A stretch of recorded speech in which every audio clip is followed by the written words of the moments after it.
ब्रह्मर्षि श्री खेताराम जी महाराज। ब्रह्मांशावतार श्री खेताराम जी महाराज। ब्रह्माराधन संलिनम ब्रह्मधाम प्रतिष्ठितम ब्रह्म मार्गोपदेष्ट्रम खेतेश्वर नमाम्यहेम। श्री खेतेश्वर जीवन कथा। परम आराध्य ब्रह्मांशावतार खेताराम जी महाराज का जन्म विक्रम संवत 1969 मास वैशाख शुक्ल पक्ष पंचमी तिथि सोमवार को तदनुरूप दिनांक 22 अप्रैल सन 1912 को सांचौर तहसील के बिजरौल खेड़ा नामक स्थान पर हुआ था। इनके पिताजी का नाम श्री शेर सिंह जी व माताजी का नाम श्रीमती सिंगारी देवी था, जो कि मूलतः बाड़मेर जिले के पचपदरा तहसील के सराणा नामक गांव के रहने वाले थे।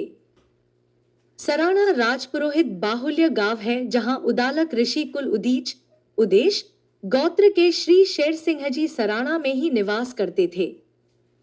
मारवाड़ में उन दिनों अकाल आम बात थी। ऐसे में आजीविका के लिए रोजगार हेतु लोग प्रवास गमन करते थे। श्री शेर सिंह जी भी अपने परिवार सहित बिजरौल खेड़ा पर मेघाजी चौधरी के कृषि कुने पर रहते और कृषि कार्य करते थे। उनके परिवार में श्री भोमाराम जी और हुक्माराम जी दो पुत्र थे और तीसरी संतान के रूप में माता श्रीमती सिंगारी देवी की पावन कोख से खेताराम जी महाराज का अवतरण हुआ। कहते हैं उस वर्ष सांचौर परगने में अच्छी बारिश हुई और क्षेत्र भरपूर फसल पैदावार हुई। फिर कुछ अरसे बाद शेर सिंह जी का परिवार पुनः अपने पैतृक गांव सराणा आ बसा। खेताराम जी महाराज के बचपन में ही माता पिता का साया उठ गया था, लेकिन तीनों भाइयों में सबसे छोटे होने के कारण घर परिवार में भरपूर लाड़ प्यार मिला।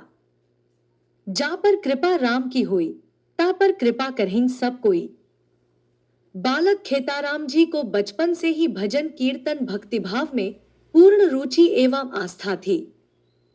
इसी भाव से खेताराम जी महाराज जागरण कीर्तन जहां भी होता वहां बड़े ही श्रद्धा भाव से पहुंचते और भजन ज्ञान गंगा का श्रवण करते।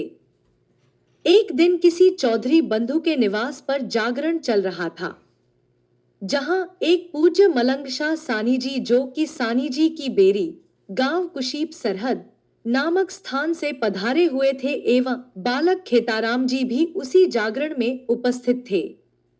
रात भर जगते हुए भजन कीर्तन में भाग लिया और फिर ऐसी लागी लगन। किशोर वय खेताराम जी बचपन में गाय बैल चराते थे और कृषि कार्य में हाथ बटाते थे। उनके मन मस्तिष्क में हर समय राम धुन ही रहती थी। दिन के वक्त समय अभाव के कारण रात को बैल खूंटे से बांधकर और भोजन इत्यादि से निवृत्त होकर जब परिजन सो जाते थे, तब खेताराम जी महाराज प्रतिदिन रात को सानी जी की बेरी भजन कीर्तन के लिए जाते थे और दूसरे दिन सुबह पुनः अपनी दिनचर्या के अनुरूप गाय बैल चराने और कृषि कार्य में व्यस्त हो जाते थे। सानी जी महाराज ने बालक खेताराम जी की भक्ति भावना और आस्था से प्रसन्न थे और एक दिन खेताराम जी की परीक्षा लेने की सोची और खेताराम जी को यह बात बताई कि तुम रात को झाड़ियों से होते हुए दुरूह रास्ते से यहाँ आते हो। यह स्थान पहाड़ियों से घिरा हुआ है, बीच में खतरनाक जानवर भी रहते हैं, अपना ध्यान रखना। खेताराम जी ने भी हंसकर इस प्रश्न का उत्तर दिया कि जिसके सर पर समर्थ गुरु का हाथ हो, भला कोई हिंसक जानवर उसका क्या बिगाड़ सकता है। चौमासा की एक रात आसमान में घनघोर घटाएं छाई हुई थी। रह रह कर बिजली चमक रही थी, मगर अपनी धुन के पक्के खेताराम जी को तो भजन के लिए सानी जी की बेरी जाना ही था, सो रात को घर से निकल पड़े। वो लगभग पहुंचने ही वाले थे कि बीच रास्ते में अचानक उन्हें कुछ असामान्य सा महसूस हुआ। उनके कदम रुक गए, चारों तरफ सन्नाटा था। अचानक आसमान से बिजली की तेज चमक के साथ मेघगर्जना हुई। बिजली के प्रकाश में खेताराम जी महाराज ने देखा कि एक विशाल व्याघ्र बाघ रास्ते में बैठा हुआ था, लेकिन खेताराम जी तनिक भी घबराए नहीं और अगले ही पल उस बाघ के सामने दंडवत हो गए। तभी सानी जी महाराज की आवाज आई। खेताराम जी ने ऊपर देखा तो सानी जी महाराज खड़े दिखे, जो हंसते हुए कह रहे थे कि बालक तू परीक्षा में उत्तीर्ण हो गया। 8 सिद्धियों में एक सिद्धि यह होती है कि साधक अपने प्राणों का संचार किसी अन्य प्राणी में कर सकता है। लोगों को भक्तिभाव का पता लगना। सराणा गांव के अनुभवी और वरिष्ठ जनों को लगा कि बालक खेताराम जी महाराज गाय बैल चराते हुए चेतावनी और विरक्ति के भजन फकीरियां बड़े ही तारतम्य के साथ भक्तिभाव में डूब कर गा रहे हैं। उन्हें लगा ये बात किसी सामान्य बालक के बस की नहीं है, तो उन्होंने बालक खेताराम जी पर ध्यान रखा। तो 2-3 दिन उन्होंने पाया कि रात को जब सब सो जाते हैं तब खेताराम जी कहीं बाहर निकल जाते हैं और पवन वेग से चलते हैं। यह बात जब उन्होंने श्री भोम जी और हुक्मा जी को बताई तो उन्होंने ज्यादा गौर नहीं किया। पंडित भवानी शंकर जी श्रीमाली प्रसन्न। सराणा गांव के ही पंडित भवानी शंकर जी के साथ बालक खेताराम जी कभी कभी अध्यात्म और ज्योतिष ज्ञान पर चर्चा किया करते थे। एक दिन प्रातः खेताराम जी जंगल से शौच निवृत्त होकर लौट रहे थे तो पंडित जी के घर जाने का मानस बनाया। वहां जाकर पंडित जी से निवेदन किया कि वो पानी का लोटा लेकर पधारें और हाथ धुलाएं। पंडित जी भी पानी लेकर आ गए और ज्यों ही खेताराम जी महाराज के हस्त प्रक्षालन के समय पंडित जी ने देखा कि बालक के हाथों की उंगलियों में विचित्र चक्र थे। पंडित जी ने खेताराम जी को अंदर बैठाकर तसल्ली से पूछा, भाई खेताराम, मैं तुम्हारे हाथों को देखना चाहता हूँ। पंडित जी ने जब खेताराम जी महाराज के हाथ देखे तो हस्तरेखा मर्मज्ञ पंडित जी को बड़ा अचरज हुआ कि खेताराम जी के हाथों की सभी उंगलियों पर चक्र बने हुए थे। तब पंडित जी ने खेताराम जी को बताया कि जिस किसी जातक के दोनों हाथों में पूरे 10 चक्र हो वो या तो चक्रवर्ती सम्राट बनता है या कोई महान योगी तपस्वी बनता है। तब खेताराम जी ने बड़े ही विनादी भाव से कहा कि पंडित जी, खेती बाड़ी का काम, गाय बैल चरावता थका काहे का चक्रवर्ती सम्राट बन सकान। हाँ, भक्तिभाव में माने घणो चाव है। समय गुजरता गया और एक दिन किशोर खेताराम जी महाराज ने अपने घर वालों को आपने मन की बात बता ही दी कि उन्हें भगवत भक्ति करने की अनुमति दी जाए। घर वालों ने खेताराम जी की बात पर गौर नहीं किया और सुनी अनसुनी कर दी। ऊपर से खेताराम जी को सांसारिक बंधन में बांधने के लिए भिंडाकुना गांव के एक सिंहा परिवार में खेताराम जी की सगाई भी तय कर दी। खेताराम जी इस बात पर परेशान थे। घर वाले उनकी बात मान नहीं रहे थे और उनका तो ध्यान हर समय भगवान की भक्ति में ही गुजरता था। खेताराम जी महाराज के सांसारिक विरक्ति की बात जब कोई परिजन सुनने को तैयार नहीं हुए तो एक दिन क्रोधित होकर एक बोतल केरोसिन पी गए और रात का समय था। घर के कक्ष में अंदर से कुंडी लगाकर सो गए। परिजनों ने बहुत आग्रह किया लेकिन कक्ष नहीं खोला। ऐसे में सारे परिजन चिंतित थे और रात भर व्यथा में भगवान का स्मरण करते करते उन्होंने तय किया कि यदि आज खेताराम के कुछ नहीं होता है तो हम इसे इसकी इच्छा के अनुरूप भक्ति करने की अनुमति दे देंगे। दूसरे दिन प्रातः सूर्योदय के समय सारे परिजन आंगन में बैठे हुए थे कि खेताराम जी कक्ष से बाहर निकले। गुमसुम थे लेकिन स्वस्थ थे। परिजनों ने इसे एक दिव्य चमत्कार माना और खेताराम जी महाराज को उनकी इच्छा के अनुरूप भगवत भक्ति के लिए सहमत हो गए। मंगेतर को चुनरी ओढ़ाई। परिवार से अनुमति मिलने के बाद खेताराम जी महाराज ने सोचा कि वो कन्या जिसकी सगाई उनके साथ संपन्न हो गई थी उसे धर्म की बहन बनाकर बंधन मुक्त होना जरूरी है।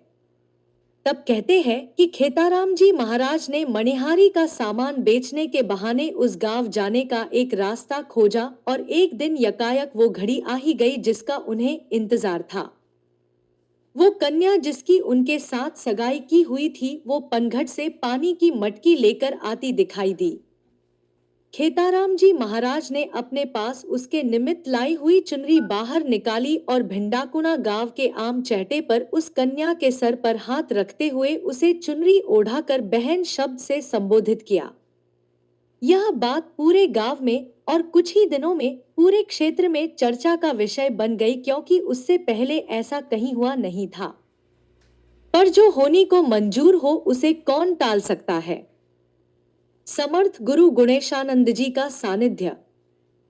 सांसारिक बंधन से मुक्त होकर खेताराम जी महाराज सानी जी की बेरी पर रहते थे। वहीं पर एक दिन परम आराध्य समर्थ गुरु गुणेशानंद जी महाराज आए हुए थे।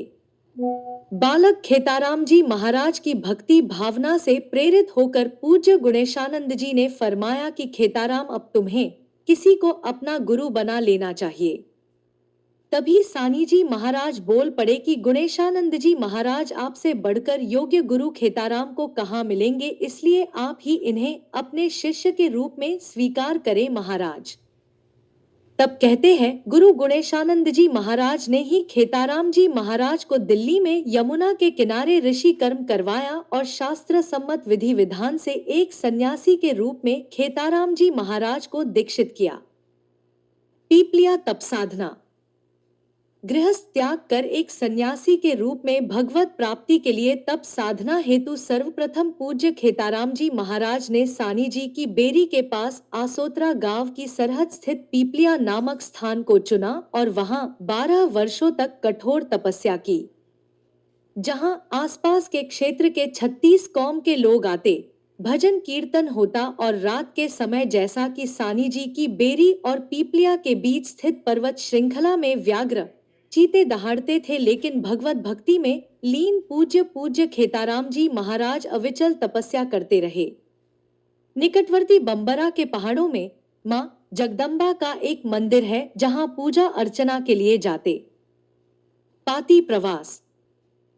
पीपलिया से तप साधना करके पूज्य खेताराम जी महाराज पाली जिले में प्रवास पर पधारे और वहां पाती नामक स्थान पर 6 माह तक तपस्या की और वहां एक मां अंबाजी का मंदिर भी बनवाया। पाती और आसपास के क्षेत्र के लोगों ने पूज्य खेताराम जी महाराज को बहुत मान सम्मान दिया। समदड़ी तप साधना। समदड़ी में लोको कॉलोनी के पास स्थित एक स्थल जिसे खेताराम जी की बगीची के नाम से जाना जाता है, वहां रहते हुए पूज्य खेताराम जी महाराज ने 12 साल तक तप साधना की। दिन में बगीची से 3 किलोमीटर दूर मौखंडी गांव के पास स्थित एक खेत में खेजड़ी के पेड़ के नीचे आसन लगाकर तपस्या करते थे और रात में क्षेत्र के 36 कौम के लोग दर्शन करने आते और सत्संग का कार्यक्रम होता। खेताराम जी की बगीची के निकट एक भूखंड था जो दर्जी जाति समाज का था। दर्जी समाज के लोग भी दाता के अन्य भाविक थे। एक बार दर्जी समाज के कुछ मौजिज लोग दाता के सानिध्य में बगीची में बैठे थे और चर्चा चली, जिसमें दाता ने फरमाया कि दर्जी समाज के लोग उस भूखंड पर पीपाजी महाराज का एक मंदिर बनवा लो। बात काफी आगे बढ़ी। दर्जी समाज की बैठकें होने लगी, सभी की सहमति बनने लगी, धन संग्रह होने लगा। एक बार गोडवाड़ की तरफ दर्जी समाज ने पीपाजी मंदिर निर्माण के लिए चंदा उगाही हेतु जाने का कार्यक्रम बनाया और उसमें दाता को साथ चलने का निवेदन किया। दाता ने भी सहमति दे दी। वहां दर्जी समाज की एक बैठक में दाता ने उपदेश स्वरूप कुछ बातें बताई, जैसे नशा नहीं करना आदि। ऐसे में कोई एक दर्जी बंधु ने सभा में खड़े होकर दाता को यह कह दिया कि महाराज, आप तो आपरे पुरोहित समाज ने सुधारो, नशा तो आपरे समाज में भी घना जना करे है। होनहार बलवान होता है, विधि को यही मंजूर था। पूज्य खेताराम जी महाराज के मन मस्तिष्क पर इस बात का इतना गहरा असर हुआ कि दाता ने वहीं यह घोषणा कर दी कि राम जी, अब मैं मेरे समाज का ही कल्याण करूंगा और ईश्वर आपको भी सद्बुद्धि दे, आप सभी का भी कल्याण हो।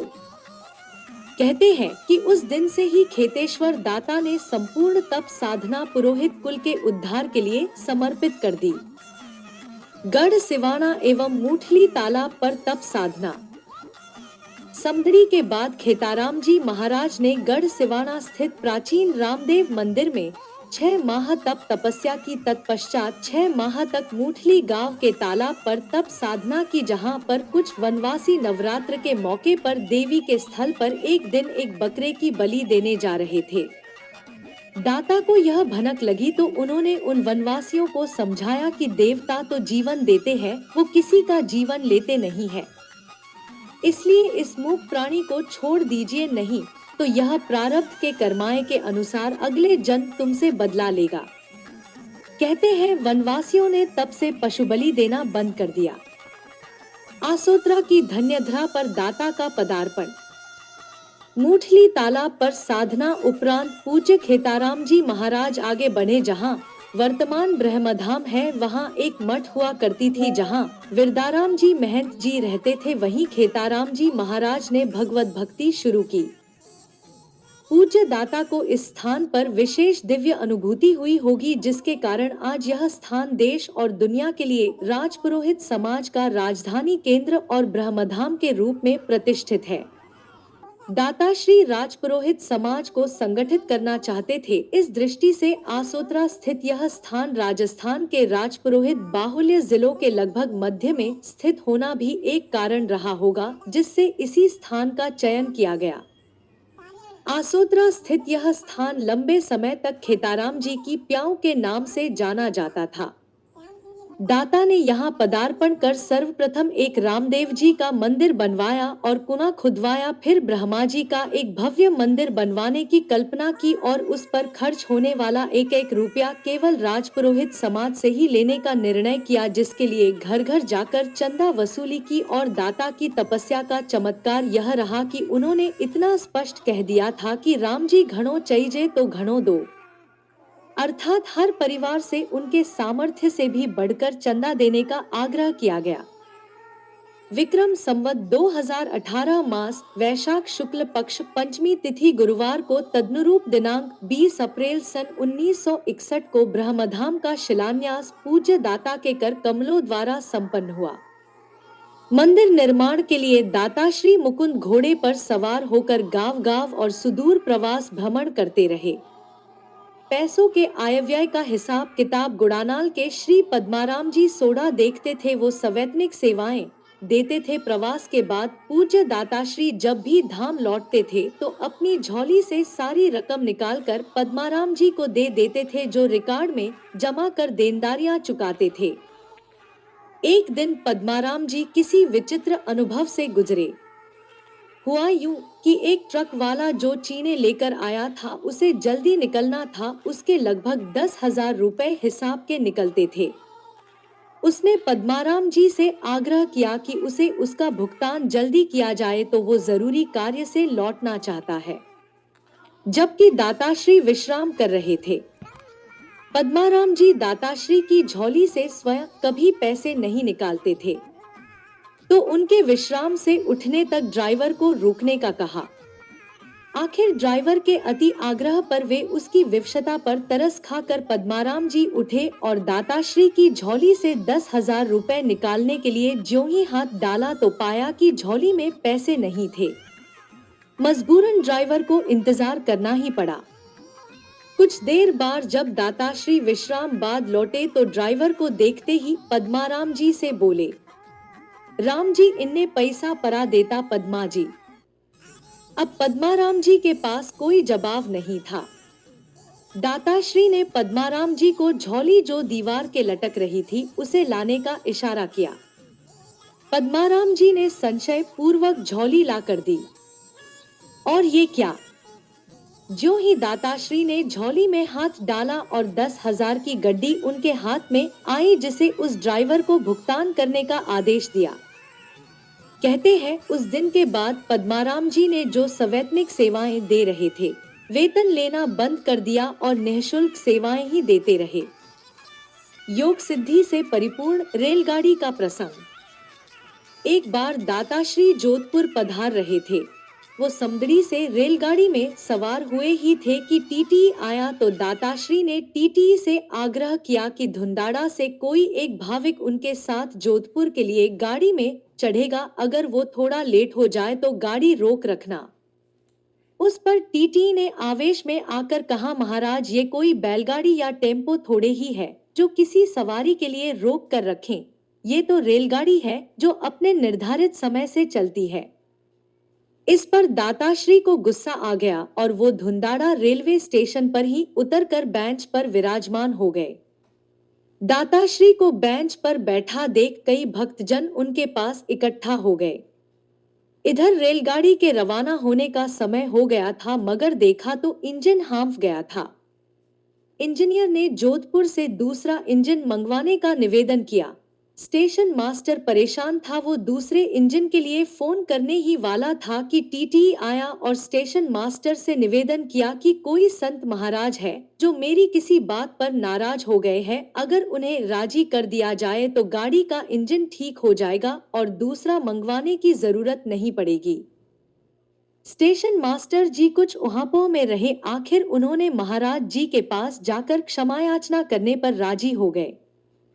टीटी और स्टेशन मास्टर दोनों जब दाताश्री के पास जाकर हाथ जोड़कर क्षमा याचना करने लगे और तब तक वो भाविक बंधु भी आ चुके थे। फिर थोड़े से संवाद के बाद देखा कि इंजन चालू हो गया और गाड़ी जोधपुर के लिए रवाना हो गई।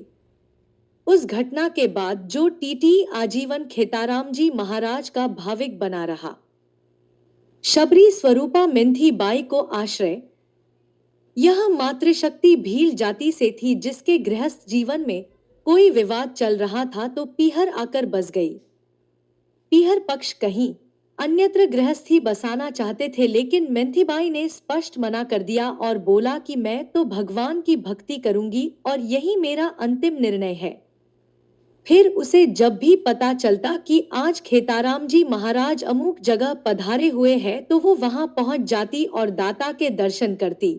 कहीं जागरण कीर्तन होता तो वहां जाती और प्रौढ़ अवस्था में एक दिन मेंथी पूज्य दाताश्री से आग्रह कर ही दिया कि उसे आश्रय दिया जाए, धाम पर भगवान की भक्ति करना चाहती है। तब खेताराम जी महाराज ने बड़े प्रेम भाव से सहमति दे दी।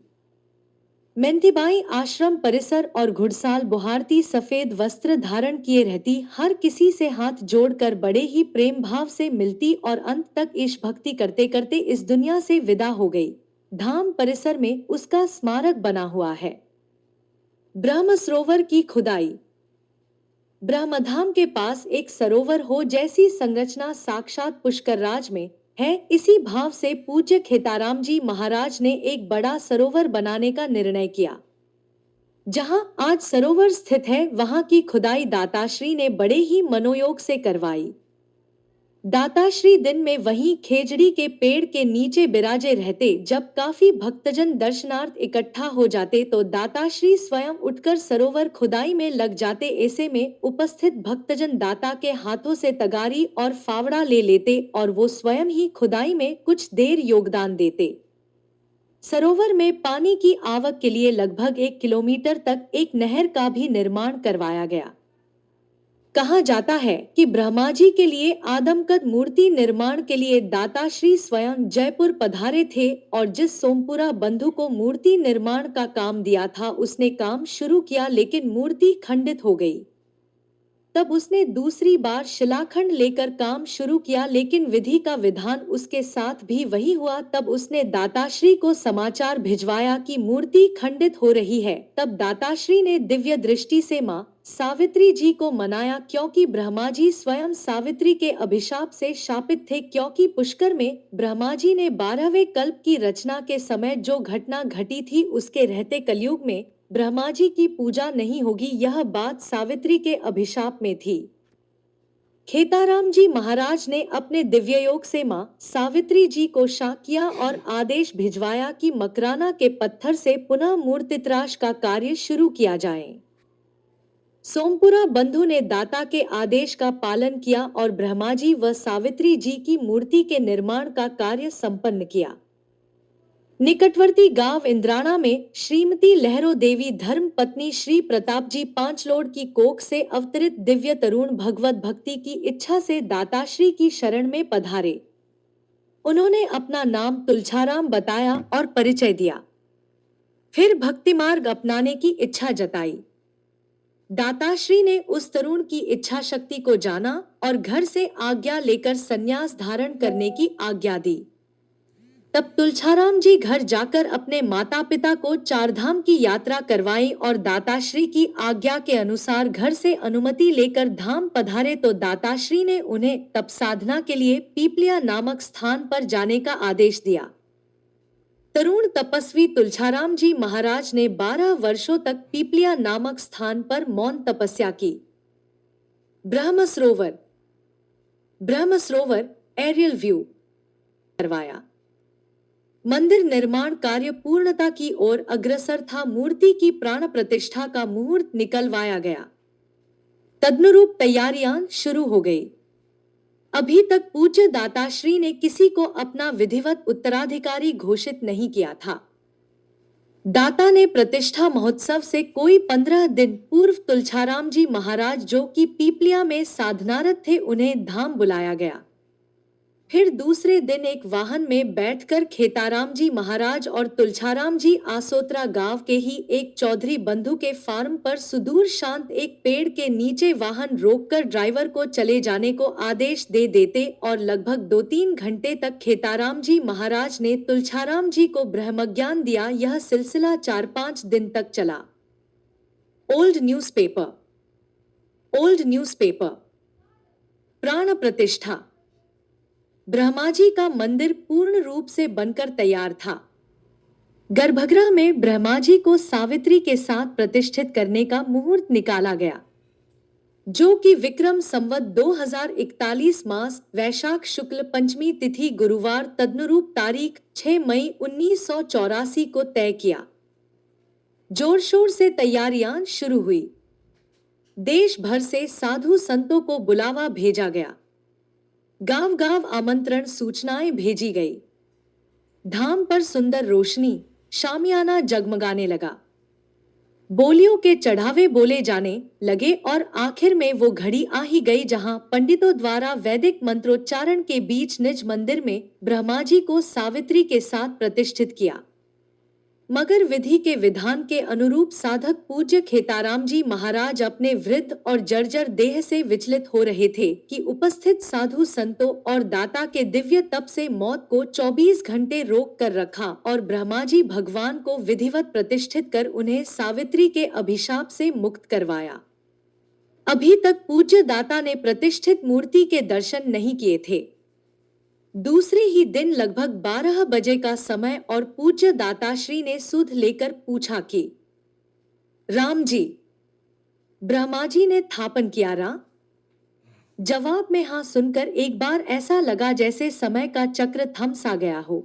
दाताश्री ने अपने प्राणों का संचार ऐसे किया जैसे वो स्वयं अपने प्राणों को उस मुहूर्त में आहूत कर रहे हो। स्वयं ब्रह्माजी के अंशावतार ने अंतिम श्वास ब्रह्माजी की मूर्ति में प्रतिस्थापित करते हुए ब्रह्मलीन हो गए। पूज्य खेतेश्वर दाता के ब्रह्मलीन होने की सूचना त्वरित रूप से चहुओर फैल गई। लोग आने लगे। शाम तक हजारों की संख्या में लोग जयकारा करते हुए पूज्य खेताराम जी महाराज की पार्थिव देह को मंत्रोच्चारण के साथ चंदन की लकड़ी व नारियल के साथ अग्नि संस्कार करवाया गया। उनकी पार्थिव देह पंच तत्वों में विलीन हो गई। उसी स्थान पर आज बैकुंठ धाम बनवाया गया। पूज्य दाताश्री के देवलोक गमन के 7-8 दिन बाद एक चमत्कार देखने में आया कि लोगों ने अपने मकानों की छत, जो कि अधिकांश खपरेल की बनी होती थी, पाया कि उन पर चंदन की बूंदें पड़ी हुई मिली। यह बात हर किसी ने साक्षात देखी और माना कि ऐसे युग पुरुष महान तपस्वी के देवलोक गमन पर चंदन की बारिश हुई। पूज्य खेताराम जी महाराज के ब्रह्मलीन होने के बाद पूज्य स्वामी आत्मानंद जी सरस्वती महाराज ने समाज के गणमान्य मौजीज नागरिकों और साधु संतों की उपस्थिति में पूज्य तुलछाराम जी महाराज को चादर देकर भावी गादीपति के रूप में उत्तराधिकारी घोषित कर उन्हें गादीपति बनाया और तब से समाज पूज्य दाताश्री के बताए रास्ते का अनुकरण करता हुआ विकास पथ पर अग्रसर है। आसोतरा धाम सकल राजपुरोहित समाज के लिए आस्था और विश्वास के केंद्र बना हुआ है। श्री खेताराम जी महाराज के द्वारा प्रयोग में ली गई वस्तुएं। श्री खेताराम जी महाराज के द्वारा प्रयोग में ली गई वस्तुएं: मुकुंद अश्व की समाधि। मुकुंद अश्व की समाधि। खेताराम जी महाराज की शिक्षाएं। पूज्य दाताश्री जहां भी पधारते उपस्थित लोगों को कुछ अनुकरणीय बातें बताते, जिनमें प्रमुख बातें ये थी: माता पिता की सेवा करना, सभी भाई बंधु मिलजुल कर रहना, कन्या की शादी समय पर करना एवं एवज में लड़के पक्ष से कभी पैसे न लेना, घर में बकरी पालना वर्जित माना, इसका कारण यह था कि बकरी से उत्पन्न संतान जो कटाई में भी जा सकती है और उसके बेचने से प्राप्त पैसा जब हमारे घर में खर्च होता है तो यह बात ब्राह्मण कर्म के लिए उचित नहीं है। भावी पीढ़ी शिक्षित हो लेकिन संस्कारित हो, यह बात पूज्य दाताश्री करते थे। साथ ही नशा मुक्ति के लिए भी लोगों को प्रेरित करते थे। सद्गुरुदेव की जय हो। जय श्री रुग्णाजी साहब। श्री राजपुरी समाज संस्था पुणे, श्री खेतेश्वर मंदिर पुणे, कात्रज कोंडवा रोड द्वारा प्रसारित की हुई है ये जानकारी।